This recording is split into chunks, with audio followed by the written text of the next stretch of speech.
পুলিশের সঙ্গে বচসা স্বাস্থ্যকর্মীদের ঠিক কি পরিস্থিতি এই মুহূর্তে জানবো সুখেন্দুর কাছ থেকে। সুখেন্দু,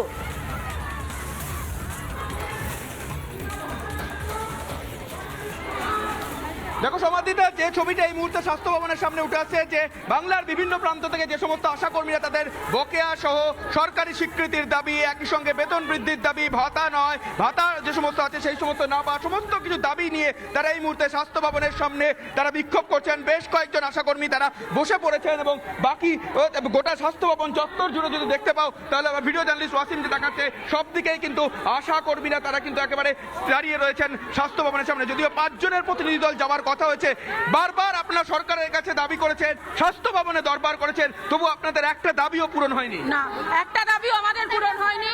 তাই 23শে ডিসেম্বর থেকে আমরা লাগাতার কর্মবিরতিতে গেছি। আজকে 7 তারিখ আমাদের স্বাস্থ্য ভবন অভিযান। এখান থেকে আমাদের 15,000 টাকা বেতন করতে হবে, সরকারি স্বাস্থ্যকর্মীর স্বীকৃতি দিতে হবে, কর্মরত অবস্থায় কোনো আশাকর্মীর মৃত্যু হলে তার পরিবারকে 5 লক্ষ টাকা দিতে হবে।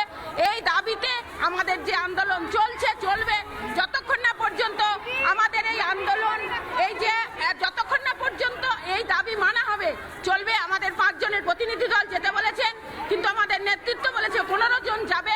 তারা যতক্ষণ না আসবে ততক্ষণ পর্যন্ত স্বাস্থ্য ভবনের গেটে অবস্থান বিক্ষোভ চলবে এবং যদি দাবি না মানা হয় এই কর্মবিরতি লাগাতার চলবে।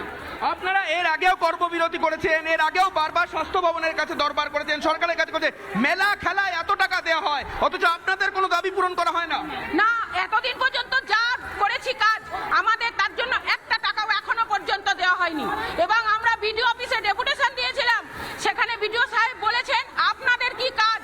তার মানে কিছু মন গড়া কর্মচারী ঊর্ধ্বতন কর্তৃপক্ষ তারা লিস্ট পাঠিয়ে আমাদেরকে দিয়ে কাজ করতে বাধ্য করে। স্বাস্থ্য ভবনের কোনো অর্ডারই থাকে না, কিন্তু আমরা করি। সরকারের তরফ থেকে কি বলা হয়? সরকারের তরফ থেকে বলা হয় যে এই যে বেতন পাও 5,250 টাকা, এর বিনিময়ে কাজ করবে, এর থেকেই কাজ করতে হবে। এমনকি আশাদের 2020 সালে যে করোনা হয়েছিল অন্যান্য আধিকারিকে তারা টাকা পেয়েছে, কিন্তু যতগুলো আশাকর্মীর করোনা হয়েছিল একটা আশাকর্মী কোনো টাকা পায়নি। বলছেন সুখেন্দু, তুমি আমাদের সঙ্গে থাকো, পাশাপাশি আরো একটা ছবি আমরা দেখাচ্ছি এই মুহূর্তে।